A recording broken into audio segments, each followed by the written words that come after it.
Traditional Telugu వ్లాగ్స్కి స్వాగతం. Egg masala curry. ఇంట్లో కూరగాయలు లేనప్పుడు ఎగ్తో ఇలా మసాలా కర్రీ చేసి చూడండి, తప్పక ఇష్టపడతారు. కావాల్సినవి మనం ఇక్కడ 4-5 ఆనియన్స్ని పీసెస్ కింద కట్ చేసుకున్నాం. అలాగే 4 ఎగ్స్ తీసుకున్నాం. 1 టమాటో అనేది ఆప్షనల్.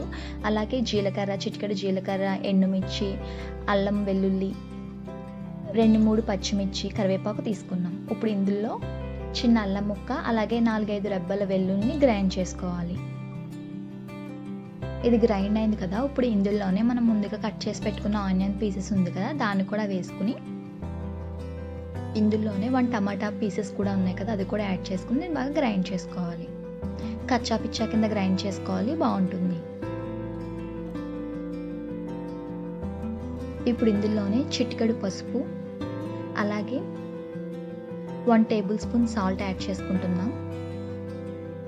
అలాగే కారం కూడా యాడ్ చేసుకోవాలి. 2 టేబుల్ స్పూన్స్ కారం యాడ్ చేసుకుంటున్నాం.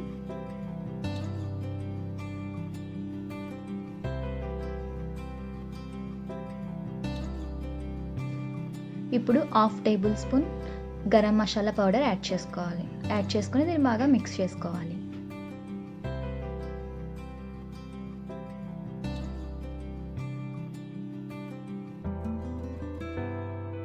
ఇప్పుడు ఒక వెజల్ తీసుకుని ఫ్లేమ్ అనేది మీడియం ఫ్లేమ్లో పెట్టుకుని మనకి కర్రీకి సరిపడేంత ఆయిల్, ఒక 3 or 4 table spoons oil add చేసుకుని మనకి ఆయిల్ అనేది హీట్ అయిన తర్వాత అందులో జీలకర్ర, ఎండుమిర్చి, పచ్చిమిర్చి, దంచి పెట్టుకున్న వెల్లుల్లి, కరివేపాకు ఇవన్నీ వేయించుకుని లైట్గా బ్రౌన్ అయ్యే వరకు వీటిని బాగా వేయించుకోవాలి.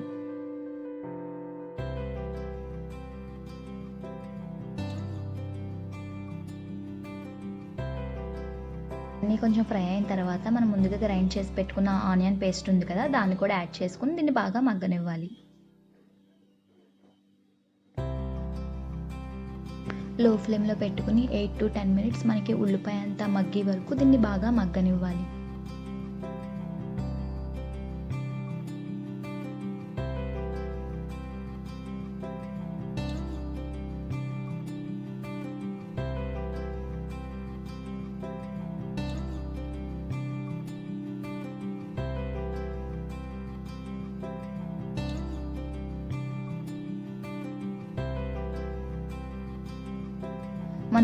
మనకి ఆనియన్ అంతా మగ్గింది కదా. ఇప్పుడు ఇందులో 1/2 టేబుల్ స్పూన్ ఆయిల్ వేసుకోవాలి ఒక పక్కకి. ఇప్పుడు ఈ ఆయిల్లో మనం ఎగ్ని వేసుకోవాలి. ఇలా ఆయిల్ వేసుకోవడం వల్ల మనకి కింద ఎగ్ అనేది అంటుకోకుండా ఉంటుంది. అలాగే మనం తిరగబెట్టుకున్నప్పుడు కూడా అది బాగా ఫ్రై అవుతుంది. ఈ విధంగా కొంచెం ఆయిల్ యాడ్ చేసుకొని అన్ని ఎగ్స్ని యాడ్ చేసుకోవాలి.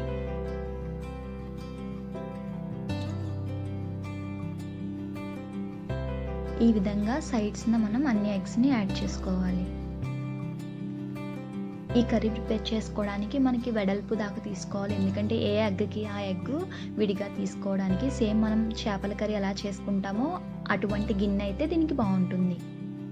చూసారా, వేగాయి కదా. ఇప్పుడు మనం వీటిని ఒక్కొక్కదాన్ని తిరగబెట్టుకోవాలి.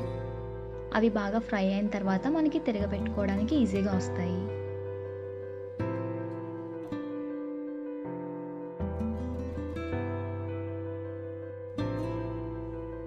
ఇలా ఒక 2-3 టైమ్స్ మనం అది వేగే వరకు మనం తిరగబెట్టుకుంటూ ఉండొచ్చు. ఇలా ఒక 5 minutes లో ఫ్లేమ్లో పెట్టుకుని కుక్ చేస్తే మనకి కర్రీ అనేది రెడీ అవుతుంది.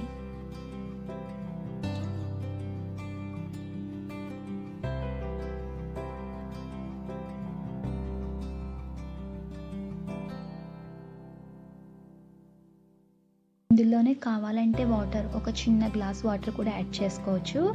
లేకపోతే ఇలా ఆయిల్లోనే మనం కర్రీని మగ్గించుకోవచ్చు. చూసారా, మనకి కర్రీ అనేది బాగా రెడీ అయ్యింది కదా. ఇప్పుడు మనం ఫ్లేమ్ని టర్న్ ఆఫ్ చేసుకుందాం. సో ఇప్పుడు మనము ఈ కర్రీని ఒక బౌల్లోకి తీసుకుందాం. ఈ కర్రీ అనేది సేమ్ మనం ఫిష్ కర్రీ ఎలా ఉంటుందో, చేపల కర్రీ సేమ్ అదే టేస్ట్లో ఉంటుందండి. మీరు అందరూ తప్పకుండా ట్రై చేయండి, ఇంట్లో అందరికీ నచ్చుతుంది.